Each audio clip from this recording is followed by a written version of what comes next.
So ഇതാണ് basically accounting എന്ന് പറയുന്നത്, ലാംഗ്വേജ് ഓഫ് ബിസിനസ്. ലുക്ക്, നമ്മൾ അല്ലെങ്കിൽ നിങ്ങൾ കേട്ടിട്ടുണ്ടോയെന്ന് അറിയില്ല, യൂഷ്വലി എക്കണോമിക്സ് അല്ലെങ്കിൽ അതുപോലുള്ള സബ്ജക്റ്റിലൊക്കെ പറയുന്നത് എന്താ പറയുക, ബിസിനസ്സിൻ്റെ ബ്ലഡ്. ഒരു ബിസിനസ് അല്ലെങ്കിൽ ഒരു എന്താ പറയുക ഒരു ഓർഗനൈസേഷൻ്റെ ബ്ലഡ് എന്ന് പറയുന്നത് മണിയാണ്. മണി ഇല്ലാതെ ഒരു ബിസിനസ് ഒരിക്കലും നടക്കില്ല. Just like human body, blood ഇല്ലാതെ നമ്മുടെ ഒരു പ്രവർത്തനവും നടക്കില്ല. അതുപോലെ തന്നെ ബിസിനസ്സും മണി ഇല്ലാതെ ഒരിക്കലും ബിസിനസ് റൺ ചെയ്യാൻ പറ്റില്ല.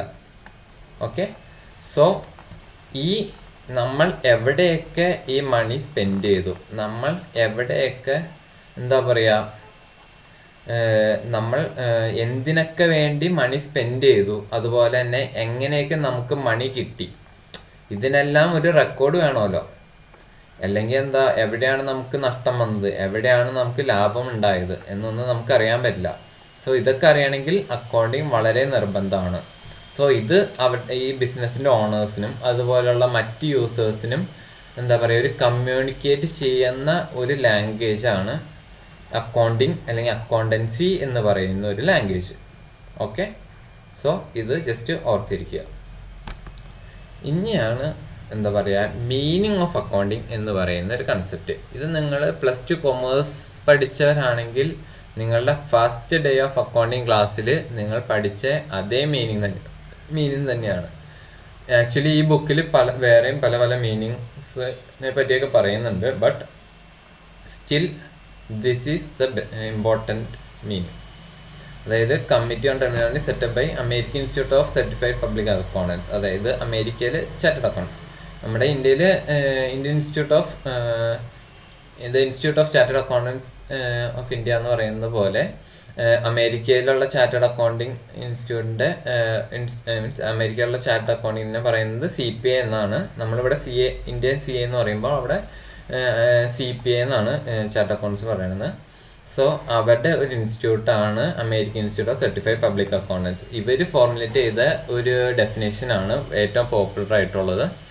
സോ ഇതിൽ പറയുന്നത് accounting is the art of recording, classifying and summarising in a significant manner and in terms of money, transaction and event which are in part at least of a financial character and interpreting the results thereof. ഇങ്ങനെയായിരിക്കും നിങ്ങൾ +2-ന് most probably ഒരു 90% പഠിച്ചിരിക്കുന്നത്. Just ഇങ്ങനെ ഒരു definition ഉണ്ട്, അത് നിങ്ങൾ കാണാപ്പാഠം പഠിച്ചു അല്ലേ. ബട്ട് ഇതിനെ എന്താ പറയുക നമുക്കൊന്ന് ഡീകോഡ് ചെയ്യാം. ഓക്കെ, അപ്പോൾ നിങ്ങൾക്ക് എന്താണ് അക്കൗണ്ടിങ് എന്നും എന്തിനാണ് അക്കൗണ്ടിങ് പഠിക്കുന്നതെന്നും നിങ്ങൾക്ക് അത്യാവശ്യം ഡീപ്പായിട്ട് നിങ്ങൾക്ക് മനസ്സിലാക്കാൻ പറ്റും. ഓക്കെ, സോ ആദ്യം തന്നെ ഞാൻ ഇതിനൊന്ന് സ്പ്ലിറ്റ് ചെയ്യാണ്. Accounting is an art. Accounting എന്ന് പറയുന്നത് ഒരു ആർട്ടാണ്. അതൊന്നും എനിക്കറിയില്ല, but accounting is A profession അല്ലെങ്കിൽ എന്താ പറയുക ഒരു ജോബാണെന്ന് എനിക്കറിയാം. ഓക്കെ, ബട്ട് നമുക്ക് എന്താ പറയുക accounting is an art of recording, classifying and summarizing in a significant manner. എന്തിനെ significant manner and in terms of money. അതായത് അക്കൗണ്ടിങ് എന്ന് പറയുന്നത് കുറച്ച് കാര്യങ്ങളെ, അതായത് ബിസിനസ്സിൽ നടക്കുന്ന ട്രാൻസാക്ഷൻസ്, അതുപോലെ തന്നെ കുറച്ച് ഇവൻറ്റ്സ് ഉണ്ടാവും. ബിസിനസ്സിന് നിങ്ങൾക്ക് എല്ലാവർക്കും അറിയുന്നതാണ്, ബിസിനസ്സിൽ സെയിലുണ്ട്, പർച്ചേസ് ഉണ്ട്, അതുപോലെ തന്നെ കുറേ എക്സ്പെൻസുകൾ ഇൻകർ ചെയ്യുന്നുണ്ട് ബിസിനസ്സുകാർ ഒരു ബിസിനസ് റൺ ചെയ്യാനായിട്ട്. ഇതിനെയൊക്കെയാണ് മോസ്റ്റ് പ്രോബബ്ലി ട്രാൻസാക്ഷൻസ് അല്ലെങ്കിൽ ഇവൻറ്റ്സ് എന്ന് പറയുന്നത്. സോ ഈ ട്രാൻസാക്ഷൻസ് ആൻഡ് ഇവൻറ്റ്സിനെ റെക്കോർഡ് ചെയ്യാൻ ഒരു ബുക്സ്, അവരുടെ ബിസിനസ് മെയിൻറ്റെയിൻ ചെയ്യുന്ന ഒരു ബുക്സിൽ റെക്കോർഡ് ചെയ്യാൻ, അതുപോലെ തന്നെ ക്ലാസിഫൈ ചെയ്യാൻ, ഒരു എക്സ്പെൻസ് ആണെങ്കിൽ അതിനെ പലതായിട്ട് ക്ലാസിഫൈ ചെയ്യാൻ, സ്റ്റേഷനറി ആണെങ്കിൽ സ്റ്റേഷനറി, അതുപോലെ തന്നെ ഇപ്പം നിങ്ങളൊരു പേന വാങ്ങിച്ചു, അത് സ്റ്റേഷനറിയിലാണ് കൊണ്ടുവരേണ്ടത്. അതുപോലെ തന്നെ നിങ്ങൾ നിങ്ങളുടെ എംപ്ലോയീസിന് സാലറി കൊടുത്തു, അത് വരുന്നത് എംപ്ലോയീസ് ആൻഡ് വേജസ് അല്ലെങ്കിൽ എംപ്ലോയി ബെനിഫിറ്റ് എക്സ്പെൻസ് എന്ന് പറയുന്ന ഒരു ലെഡ്ജറിലേക്ക്. അപ്പോൾ എവിടേക്കാണ് നിങ്ങളുടെ ഈ ട്രാൻസാക്ഷൻസ് ഇവൻറ്റ്സും ക്ലാസിഫൈ ചെയ്യേണ്ടതെന്ന് അറിയാനാണ്. പിന്നെ അതുപോലെ ബിസിനസ് മാത്രമല്ല, അല്ലാതെ പേഴ്സണൽ എക്സ്പെൻസ് നിങ്ങൾ ബിസിനസ്സിൻ്റെ കാശ് കൊണ്ട് ചിലവാക്കിയിട്ടുണ്ടാവും.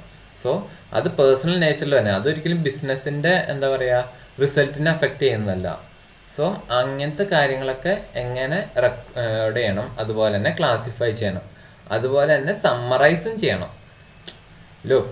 ഒരു ബിസിനസ്സിൽ ഒരു ദിവസം തന്നെ 100 ട്രാൻസാക്ഷൻസ് ഒക്കെ ചിലപ്പോൾ നടക്കണ്ടാവും.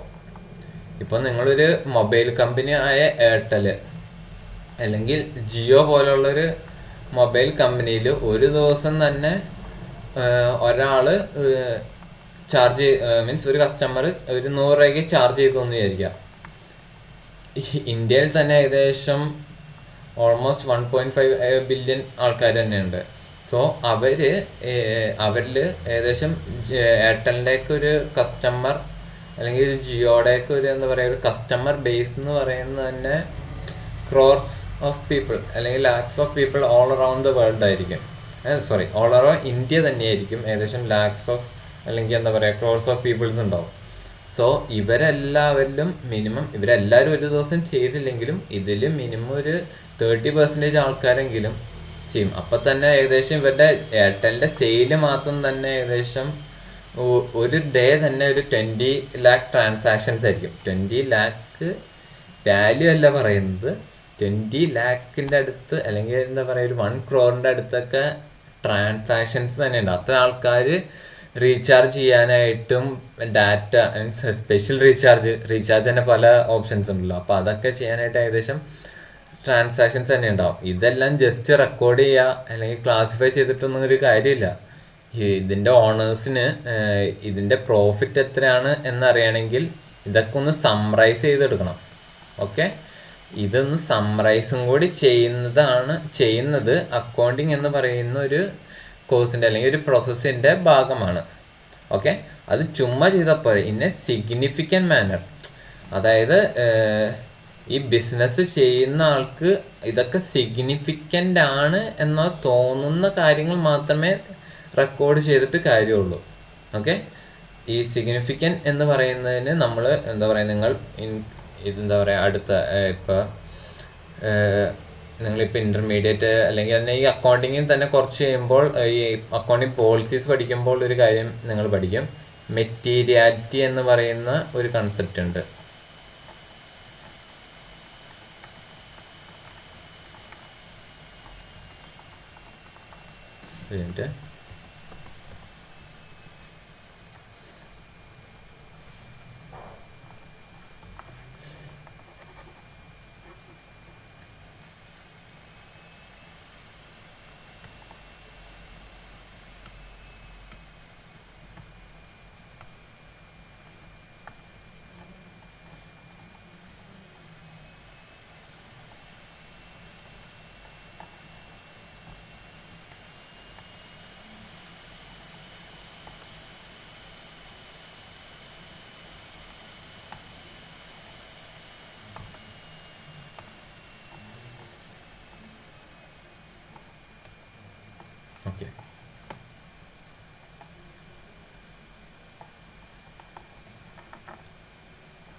ഓക്കെ, അപ്പോൾ ഈ സിഗ്നിഫിക്കൻറ്റ് മാറ്റർ മാത്രമേ നമ്മൾ റെക്കോർഡ് ചെയ്യേണ്ട കാര്യമുള്ളൂ.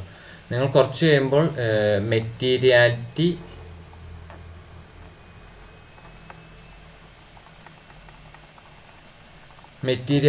എന്ന് പറയുന്ന ഒരു കൺസെപ്റ്റ് എന്താ പറയുക അക്കൗണ്ടിങ്ങിൽ നിങ്ങൾ പഠിക്കുന്നതാണ്. സോ അതിൽ പറയുന്നത് അതായത് ഈ ഓണേഴ്സിന് ഇപ്പോൾ മെറ്റീരിയാലിറ്റി എന്ന് പറയുന്ന ഒരു കൺസെപ്റ്റ് എന്ന് പറയുന്നത് തന്നെ പല ബിസിനസ്സുകൾക്കും പലതായിരിക്കും. ഓക്കെ, ഇപ്പോൾ എന്താ പറയുക ഒരു MNC പോലുള്ള റിലയൻസ് അല്ലെങ്കിൽ ജിയോ പോലുള്ള ഒരു ബിസിനസ്സിന് 1 lakh എന്ന് പറയുന്നത് ഒരു ഇമ്മെറ്റീരിയൽ, അതായത് മെറ്റീരിയൽ ആയിട്ടുള്ള ഒരു കാര്യമല്ല.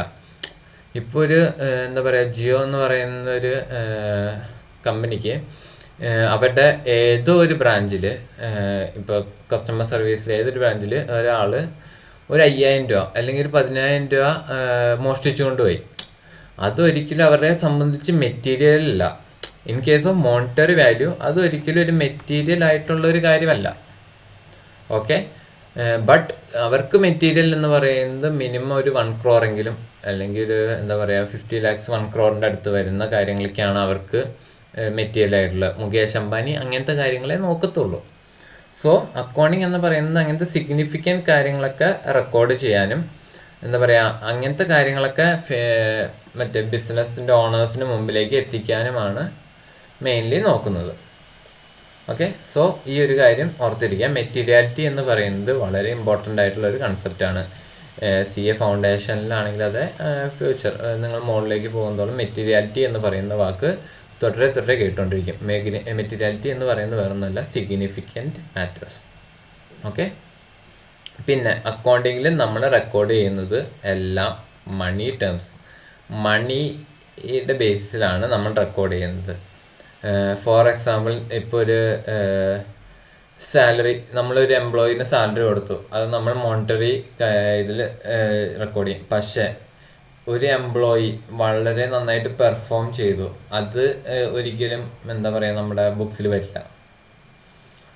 അതുപോലെ തന്നെ പിന്നെ വരാത്ത കാര്യങ്ങളാണ്, ഫോർ എക്സാമ്പിൾ പറയുക, എന്താ പറയുക ഒരു എൻഹാൻസ്മെൻറ്റ് പ്രോഗ്രാം നടന്നു.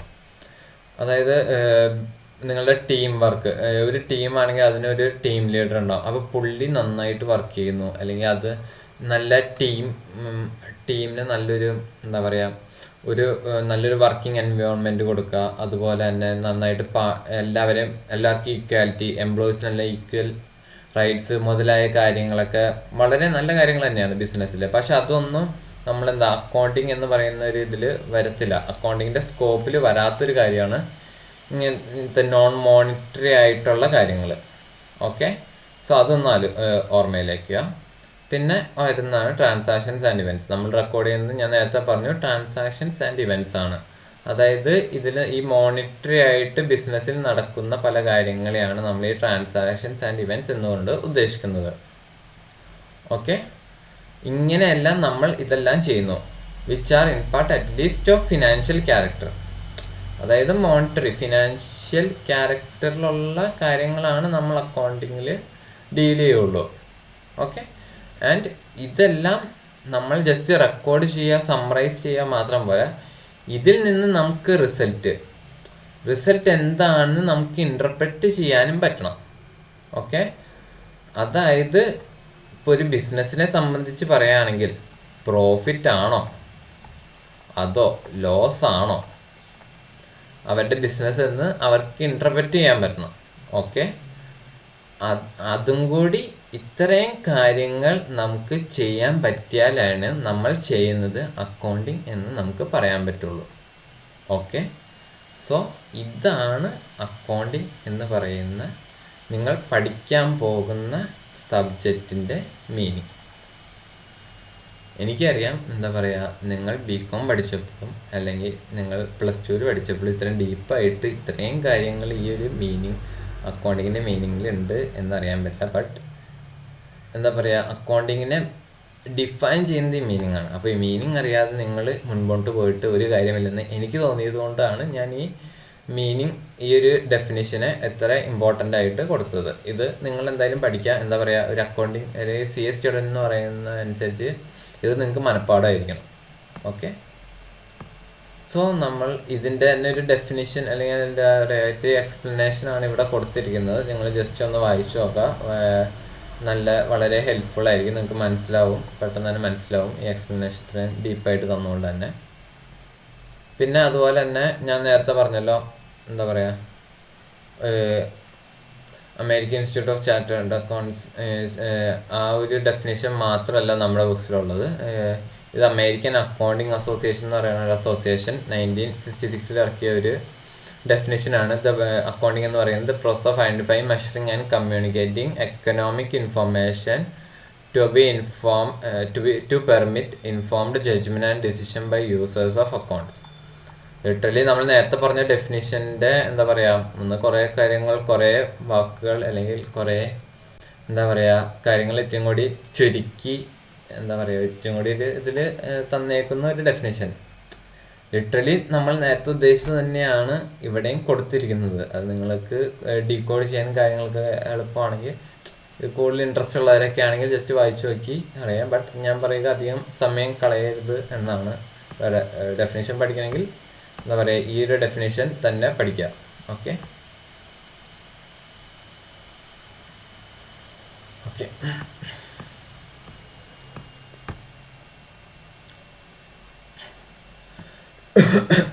ഇനി നമ്മൾ പഠിക്കാൻ പോകുന്നത് procedural aspects of accounting. Aspects അതായത് അക്കൗണ്ടിങ് എന്ന് പറയുന്നത് ഒരു സ്ട്രക്ചറൽ കാര്യമാണെന്ന് ഞാൻ പറഞ്ഞു. അതായത് ഒരു പ്രോസസ്സാണ്. അപ്പോൾ അതിനൊരു പ്രൊസീജിയർ ഉണ്ടാവും. ഇന്ന കാര്യങ്ങൾ ആദ്യം ചെയ്യണം, ഇന്ന കാര്യങ്ങൾ അവസാനം ചെയ്യണം, മുതലായ കാര്യങ്ങളെ പറ്റി ഒരു പ്രൊസീജിയർ ഉണ്ടാവും.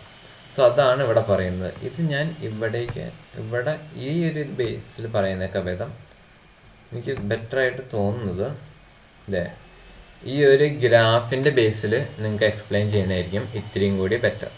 ഓക്കെ, ഇത് തന്നെയാണ് താഴെ കൊടുത്തിരിക്കുന്നത്. അപ്പോൾ പ്രൊസീജിയർ, ഇതിൽ ഒരു അക്കൗണ്ടിങ് എന്ന് പറയുന്നത് നോർമലി തുടങ്ങുന്നത് ഓക്കെ ഫിനാൻഷ്യൽ ഇൻഫർമേഷൻ ജനറേറ്റ് ചെയ്തുകൊണ്ടാണ്. ഇതാണ് എന്താ പറയുക, ഇതാണ് പ്രോസസ്സ്. ഈ താഴെ കൊടുത്തിരിക്കുന്ന ഈ 6 കാര്യങ്ങളാണ് നമ്മൾ അക്കൗണ്ടിങ്ങിൽ ചെയ്യേണ്ട പ്രോസസ്സ്.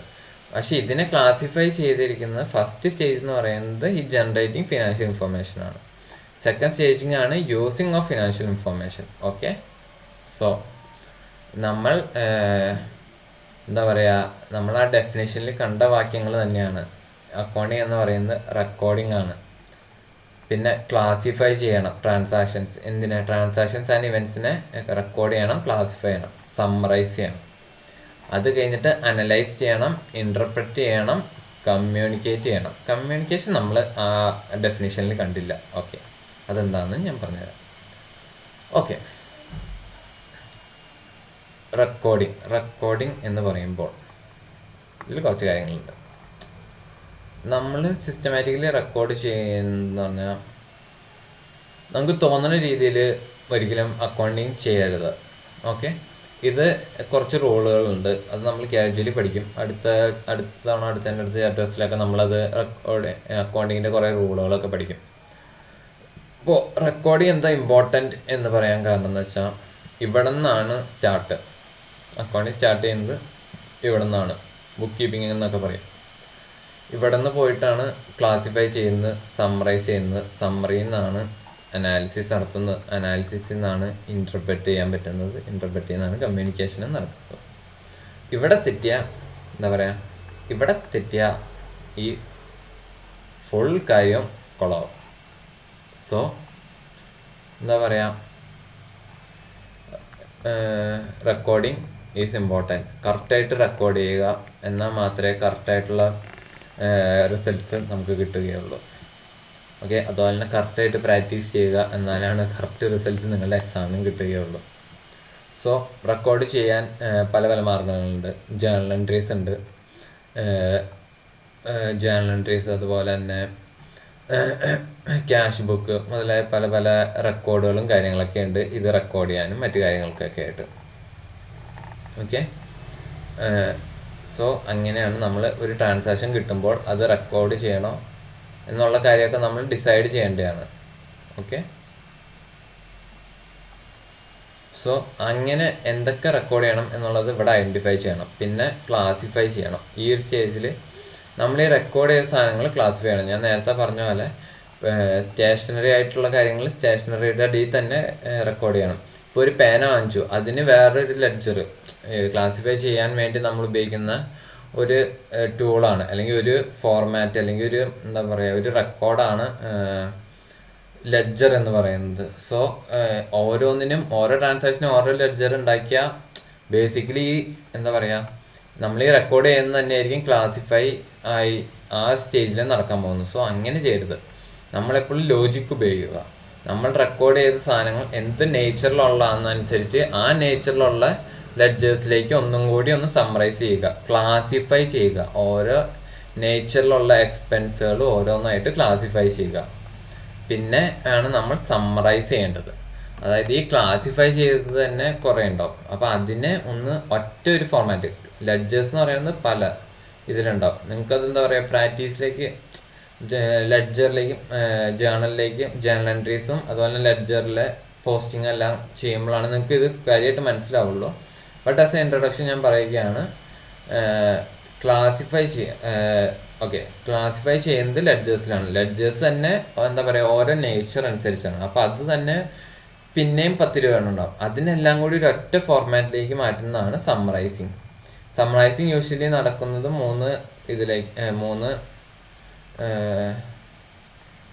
മൂന്ന് റെക്കോർഡ്സ് ഉപയോഗിച്ചിട്ടാണ്.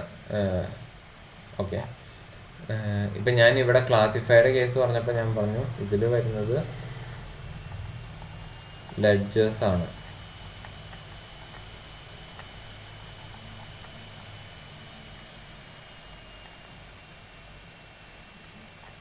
ഓക്കെ, അങ്ങനെ വരുമ്പോൾ സമ്മറൈസിങ്ങിൽ വരുന്നത് 3 കാര്യങ്ങളാണ്.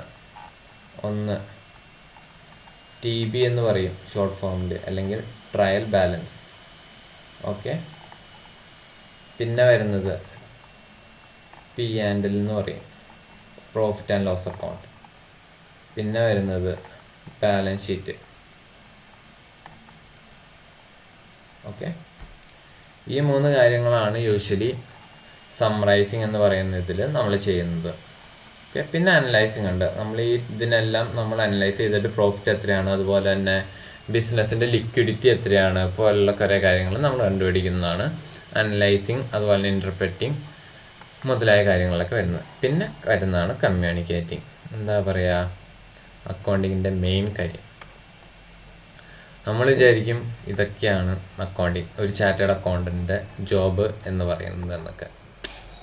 ഇത് വിട്ടേക്ക്, ഈ ആദ്യത്തെ 3 എണ്ണമാണ് നമ്മൾ വിചാരിക്കും ഒരു ചാർട്ടേഡ് അക്കൗണ്ടൻ്റെ ജോബ് എന്ന് പറഞ്ഞാൽ. ഒരിക്കലല്ല, ഞാൻ അക്കൗണ്ടൻ്റ് അല്ല, എൻ്റെ വാക്ക് ശ്രദ്ധിക്കണം. ചാർട്ടേഡ് അക്കൗണ്ടൻ്റെ ജോബ് എന്ന് പറയുന്നത് ഒരിക്കലും ഈ 3 കാര്യങ്ങളല്ല. ചാർട്ടേഡ് അക്കൗണ്ടൻ്റെ മെയിൻ ഇത് വരുന്നത് ഈ 3 കാര്യങ്ങളാണ്: അനലൈസിങ്, ഇൻ്റർപ്രറ്റിങ്, കമ്മ്യൂണിക്കേറ്റിംഗ്.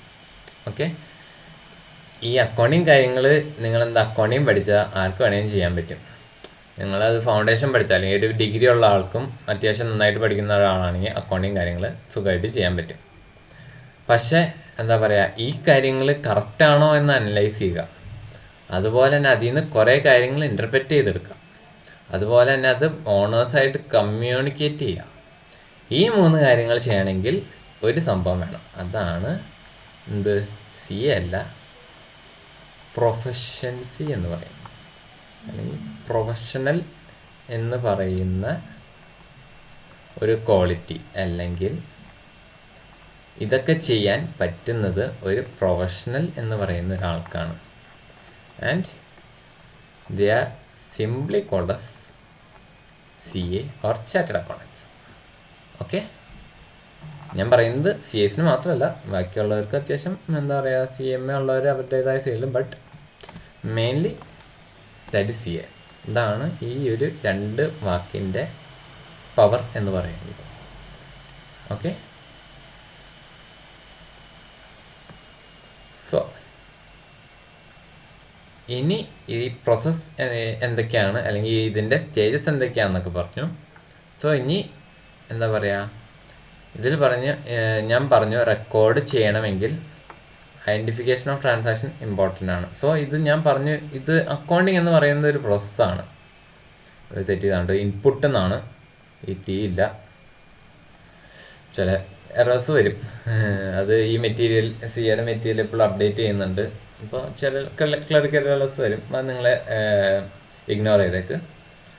സോ അക്കൗണ്ടിങ്ങിൽ വരുന്നതാണ് ഞാൻ ജസ്റ്റ് സ്പേസ് ഔട്ട് ആയിപ്പോയി, സോറി. അതായത് അക്കൗണ്ടിങ്ങിൽ ഞാൻ പറഞ്ഞു അക്കൗണ്ടിങ് എന്ന് പറയുന്ന ഒരു പ്രോസസ്സാണ്. അപ്പോൾ നിങ്ങൾ ഈ ഒരു സംഭവം വേറെ എവിടെയെങ്കിലും കണ്ടിട്ടുണ്ടോ എന്ന് ആലോചിച്ച് നോക്കാം. ഈ ഒരു സെയിം സംഭവം നിങ്ങൾ ഈ ഒരു ഫ്ലോ ചാർട്ട് അല്ലെങ്കിൽ ഈ ഒരു കാര്യങ്ങൾ നിങ്ങൾ എവിടെയെങ്കിലും കണ്ടിട്ടുണ്ടോ എന്ന് ഞാൻ പറയണതിന് മുമ്പ് ജസ്റ്റ് ഒന്ന് തിങ്ക് ചെയ്ത് നോക്കാം. കാരണം ഇത് നിങ്ങൾ ഈ കമ്പ്യൂട്ടർ അല്ലെങ്കിൽ കമ്പ്യൂട്ടറിൻ്റെ പ്രോസസ്സ് അല്ലെങ്കിൽ ഒരു കമ്പ്യൂട്ടർ ആപ്ലിക്കേഷൻ ഒരു ആപ്ലിക്കേഷൻ്റെയൊക്കെ ഒരു പ്രോസസ്സ് പഠിക്കുമ്പോൾ പറയുന്നതാണ് ഇൻപുട്ട് വേണം, അത് പ്രോസസ്സ് ചെയ്യും, അതാണ് ഈ അക്കൗണ്ടിങ് സൈക്കിൾ. അതിന് പിന്നെ ഒരു ഔട്ട്പുട്ട് കിട്ടും, അതാണ് ഈ സംഭവം. ആ ഒരു സെയിം ചാർട്ട് തന്നെ എന്താ പറയുക, അക്കൗണ്ടിങ്ങിൻ്റെ കുറച്ച് ടേംസൊക്കെ വെച്ചിട്ട് CA ഇൻസ്റ്റിറ്റ്യൂട്ട് ഒന്ന് പൊലിപ്പിച്ചെടുത്തേക്കുന്ന ഒരു ചാർട്ടാണ് ഇതെന്തായാലും ഇവിടെ എത്തിയപ്പോൾ ഇതും കൂടി ഒന്ന് പറഞ്ഞു പോയേക്കാം. അപ്പോൾ ആദ്യം ഞാൻ പറഞ്ഞു നമ്മൾ റെക്കോർഡ് ചെയ്യുന്നതെല്ലാം മോണിറ്ററി ബേസിലുള്ള കാര്യങ്ങളാണ്. ഈ മോണിറ്ററി ഇവൻറ്റ്സ് അല്ലെങ്കിൽ ട്രാൻസാക്ഷൻ്റെ തന്നെ പറയുന്ന വേറെ പേരാണ് എക്കണോമിക് ഇവൻറ്റ്സ് ആൻഡ് ട്രാൻസാക്ഷൻസ്. അപ്പോൾ ഏതൊക്കെയാണ് നമ്മുടെ ബിസിനസ്സിലുള്ള എക്കണോമിക് ട്രാൻസാക്ഷൻസ് എന്ന് നമ്മൾ ആദ്യം ഐഡൻറ്റിഫൈ ചെയ്യണം, എന്നിട്ട് വേണം അത് റെക്കോർഡ് ചെയ്യാൻ. ഓക്കെ, നമുക്ക് ഇപ്പോൾ ഒരു ഇവൻ്റ് നടന്നു, ഒരു കാര്യം നടന്നു, നമ്മൾ ആദ്യം തിങ്ക് ചെയ്യുന്നത് ഇത് എനിക്ക് പൈസ ഇൻ ടേംസ് ഓഫ് മണി നമുക്കത് മെഷർ ചെയ്യാൻ പറ്റുമെന്നാണ്. ഫോർ എക്സാമ്പിൾ സെയിൽ നടന്നു, ഓഫ് കോഴ്സ് അതിൻ്റെ ഡോക്യുമെൻ്റ് ഉണ്ട്, ഇൻവോയ്സ്, അതിൽ പറയുന്നുണ്ട് 110 രൂപയാണ് ഈ ഒരു സാധനത്തിൻ്റെ വില എന്ന്. സോ നമുക്ക് അറ്റ് എ ഗ്ലാൻസ് തന്നെ നമുക്ക് മനസ്സിലാവും 110 രൂപയാണ്. സോ ഇതെനിക്ക് മോണിറ്ററിൽ മെഷർ ചെയ്യാൻ പറ്റും. അതുപോലെ തന്നെ ഡിപ്രിസിയേഷൻ്റെ കാര്യം എടുക്കുക. ഒരു അസറ്റ് കമ്പനിക്ക് റൺ ചെയ്യാൻ എന്തായാലും ഒരു അസറ്റ് വേണം. അപ്പോൾ ആ അസറ്റ് വാങ്ങിച്ചു. അപ്പോൾ ആ അസറ്റിന് എന്താ പറയുക, നമുക്കറിയാം കാലങ്ങളോളം ബൈ ഇയേഴ്സ് അത് ഏതൊരു അസറ്റാണെങ്കിലും അതിന് എന്താ പറയുക വിയർ ആൻഡ് ടയർ ഓൾഡാകും തോറും നമ്മളത് കുറേ കഴിയുമ്പോൾ നമ്മളത് മാറ്റേണ്ടി വരും. അപ്പോൾ അതനുസരിച്ച് അതിൻ്റെ വാല്യൂ മാറിക്കൊണ്ടിരിക്കും. ഇപ്പം നിങ്ങളുടെ വീട്ടിൽ കാറുകൾ ഉണ്ടെങ്കിൽ ഒരു 2 കൊല്ലം നിങ്ങൾ വാങ്ങിച്ചപ്പോൾ 10 ലക്ഷത്തിന് വാങ്ങിച്ചെങ്കിൽ 2 കൊല്ലം കഴിയുമ്പോൾ അതിൻ്റെ വാല്യൂ നോർമലി ഒരു 6 lakh അല്ലെങ്കിൽ 5 lakhൻ്റെ അടുത്തേക്ക് എത്തും, depending on the condition of the vehicle. So അപ്പോൾ ആ ഒരു എന്താ പറയുക 10 ലക്ഷത്തിൽ നിന്ന് പെട്ടെന്ന് 6 ലക്ഷം ആയല്ലോ. അപ്പോൾ ആ ഒരു വാല്യൂവിനൊരു എന്താ പറയുക ഡിഗ്രീസ് വന്നു. നമ്മൾ നോക്കുമ്പോൾ ഒന്നും പറ്റിയിട്ടില്ല ആക്ച്വലി. മെഷീനറി ആണെങ്കിലും ബിസിനസ് കേസിൽ മെഷീനറി കാറിനാണെങ്കിലും അതിന് 4 ടയർ ഇപ്പോഴും ഉണ്ട്, എൻജിനും ഉണ്ട്, അത് ഓടുന്നുമുണ്ട്. പക്ഷേ മോണിറ്ററി വാല്യൂസിൽ നോക്കുമ്പോൾ അതിന് 6 ലക്ഷം ഉള്ളൂ. മാർക്കറ്റിൽ ഇപ്പം ഞാൻ അത് കൊടുത്ത 6 ലക്ഷം ഉള്ളൂ. കാരണം എന്താ, അവിടെയാണ് വരുന്നത് ഡിപ്രിസിയേഷൻ എന്ന് പറയുന്നത്.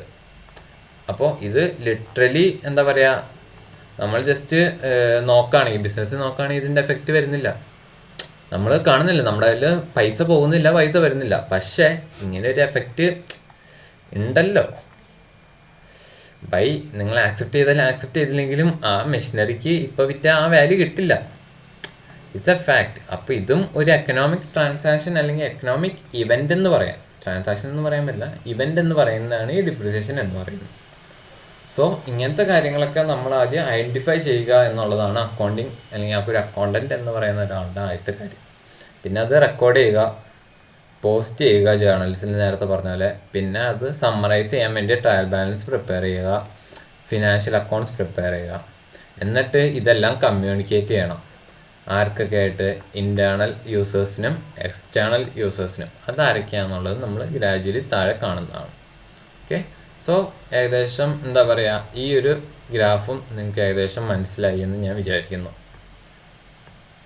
സോ താഴത്തേക്ക് പോവാം. നമ്മൾ നേരത്തെ പറഞ്ഞ പ്രൊസീജിയർ ആസ്പെക്ട്സ് നമ്മൾ നേരത്തെ പറഞ്ഞ കാര്യങ്ങളൊക്കെ തന്നെയാണ്. ഓക്കെ, റെക്കോർഡിങ് ഫസ്റ്റ് കാര്യം. റെക്കോർഡ് ചെയ്യാനായിട്ട് ഇത് ബേസിക് ഫങ്ഷൻ ഓഫ് അക്കൗണ്ടിങ്. ഇതിനായിട്ട് ഉപയോഗിക്കുന്നത് ഈ റെക്കോർഡിംഗ് എന്ന് പറയുന്ന കാര്യം ചെയ്യുന്നത് ഒരു ബുക്ക്, ജേർണൽ എന്ന് പറയുന്ന ഒരു ബുക്കിലാണ്. ഓക്കെ, അതെങ്ങനെ പ്രിപ്പയർ ചെയ്യണം മുതലായ കാര്യങ്ങളൊക്കെ നമുക്ക് സെക്കൻഡ് ചാപ്റ്ററിലാണ് ഇത് പഠിക്കാനുള്ളത്. ജേർണൽ എൻട്രീസ് എങ്ങനെ പാസ് ചെയ്യണം, അതുപോലെ തന്നെ ലെഡ്ജേഴ്സിൽ എങ്ങനെ പോസ്റ്റ് ചെയ്യണം മുതലായ കാര്യങ്ങൾ. പിന്നെ അതുപോലെ തന്നെ ഇത് കണ്ടോ, പിന്നെ വരുന്നതാണ് ക്ലാസിഫിക്കേഷൻ. ക്ലാസിഫിക്കേഷൻ നമ്മൾ നടത്തുന്നത് ലെഡ്ജർ എന്ന് പറയുന്നത്, ഞാൻ നേരത്തെ പറഞ്ഞു ഒരു ബുക്ക് കണ്ടതിന് ജേർണൽ പോലത്തെ അല്ല, ഫോർമാറ്റ് വ്യത്യാസമുണ്ട്, പക്ഷേ അതും ഒരു ബുക്കാണ്. ലെഡ്ജർ എന്ന് പറയുന്നത് ഒരു ബുക്കാണ്. ഇതിലാണ് നമ്മൾ നേരത്തെ റെക്കോർഡ് ചെയ്ത ട്രാൻസാക്ഷൻസ് എല്ലാം ക്ലാസിഫൈ ചെയ്യുന്നത്. പിന്നെ വരുന്നതാണ് സമ്മറൈസിങ്. ഓക്കെ, സമ്മറൈസ് ചെയ്യുക presentation and preparation of classification of data, useful to internals, external users of financial statement. Okay, അതായത് ഞാൻ പറഞ്ഞില്ല, എക്സ്റ്റേണൽ യൂസേഴ്സിന് എന്താ പറയുക യൂസ് ചെയ്യാൻ പറ്റുന്ന രീതിയിൽ നമ്മളത് പ്രിപ്പയർ ചെയ്യുക, പ്രസൻറ്റ് ചെയ്യുക മുതലായ കാര്യങ്ങളൊക്കെയാണ് സമ്മറൈസിങ്ങിൽ നടക്കുന്നത്. പിന്നെ അനലൈസ് ചെയ്യുക. അനലൈസ് ചെയ്യുക എന്ന് പറയുന്നത് നേരത്തെ പറഞ്ഞ പോലെ നമ്മൾ ഉണ്ടാക്കിയ കാര്യങ്ങളെല്ലാം ചാർട്ടേഡ് അക്കൗണ്ട് അല്ലെങ്കിൽ അതുപോലെ തന്നെ ടോപ്പ് മാനേജേഴ്സ് അനലൈസ് ചെയ്യുന്നു, കാരണം അവരുടെ ഓണേഴ്സിന് റിപ്പോർട്ട് ചെയ്യാൻ വേണ്ടി. അടുത്ത വരുന്നതാണ് ഇൻ്റർപ്രറ്റിംഗ് എന്ന് പറയുന്ന കാര്യങ്ങൾ. അതായത് ഇൻ്റർപ്രറ്റ് ചെയ്യുക, നമ്മൾ അക്കൗണ്ടിങ് എന്ന് പറയുന്ന ഒരു സബ്ജക്റ്റ് അക്കൗണ്ടിങ് നമ്മൾ ചെയ്യുമ്പോൾ അതിൽ പ്രിപ്പയർ ചെയ്യുന്ന ഫിനാൻഷ്യൽസ് കാര്യങ്ങളൊക്കെ എന്താണെന്നുള്ളത് എല്ലാ ഓണേഴ്സും എന്താ പറയുക വെൽ അവെയർ ആകണം, അക്കൗണ്ടിങ്ങിനെ പറ്റി വെൽ അവെയർ ആകണം എന്നൊന്നുമില്ല. സോ ഇതിനെല്ലാം നമ്മൾ ഇൻ്റർപ്രറ്റ് ചെയ്ത് കൊടുക്കണം. അതായത് ഇത് യൂസ് ചെയ്യുന്ന ആൾക്ക് വളരെ എളുപ്പത്തിൽ മനസ്സിലാവാൻ പറ്റുന്ന രീതിയിൽ, അതായത് എല്ലാ ട്രാൻസാക്ഷൻസും കൊണ്ടുപോയി പുള്ളിയുടെ മുമ്പിൽ ഇങ്ങനെ എന്താ പറയുക പ്രസംഗം പറയണ പോലെ പറഞ്ഞു കൊടുത്താൽ ഓണറിന് ഒരു തേങ്ങ മനസ്സിലാവില്ല. പക്ഷേ പുള്ളിയുടെ അടുത്ത് പറയാണ്, സാർ കഴിഞ്ഞല്ല, അതായത്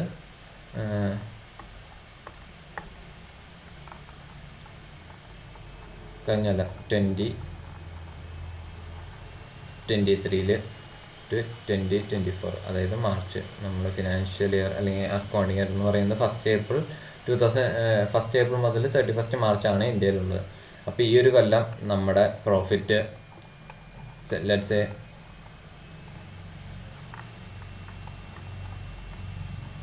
10 lakh നമ്മൾ അദ്ദേഹത്തോട് പറയുകയാണ്. ഓക്കെ, അപ്പോൾ പുള്ളിക്ക് മനസ്സിലായി എനിക്ക് കഴിഞ്ഞ കൊല്ലം 10 ലക്ഷം പ്രോഫിറ്റ് ഉണ്ട്. അപ്പോൾ പുള്ളി വിചാരിക്കും ഈ പ്രാവശ്യം എന്തോരം ഇൻവെസ്റ്റ് ചെയ്യണം എന്നുള്ള കാര്യങ്ങളൊക്കെ പുള്ളി തീരുമാനിക്കും. ഓക്കെ, ഇങ്ങനെ എന്താ പറയുക പുള്ളിക്ക് യൂസേഴ്സിന് ഈ ഫിനാൻഷ്യൽ സ്റ്റേറ്റ്മെൻറ്റ് യൂസ് ചെയ്യുന്നവർക്ക് വളരെ എളുപ്പത്തിൽ മനസ്സിലാവുന്ന രീതിയിൽ വേണം അക്കൗണ്ടിങ് കാര്യങ്ങളൊക്കെ പ്രിപ്പയർ ചെയ്യാനും അത് ഇൻ്റർപ്രറ്റ് ചെയ്യാനും അതുപോലെ തന്നെ അത് കമ്മ്യൂണിക്കേറ്റ് ചെയ്യാനും. ഓക്കെ, സോ ഇത്രയും നമുക്ക് മനസ്സിലായി എന്ന് ഞാൻ വിചാരിക്കുന്നു. എന്തെങ്കിലും ഡൗട്ട്സ് ഉണ്ടെങ്കിൽ കോൺടാക്ട് ചെയ്യുക. അടുത്തത് വരുന്നത് യൂസിങ് ദ ഫിനാൻഷ്യൽ ഇൻഫർമേഷൻ. എങ്ങനെയാണ് ഈ ഫിനാൻഷ്യൽ ഇൻഫർമേഷൻ യൂസ് ചെയ്യുക എന്നുള്ള കാര്യമാണ്. ഓക്കെ, അതായത് ഈ ഫിനാൻഷ്യൽ ഇൻഫർമേഷൻ നമുക്ക് പല കാര്യങ്ങൾക്ക് യൂസ് ചെയ്യാൻ പറ്റും. അതായത് നമുക്ക് നമ്മുടെ കമ്പനിയുടെ ഇതിലൊരു എക്സാമ്പിൾ പറയുന്നുണ്ട്.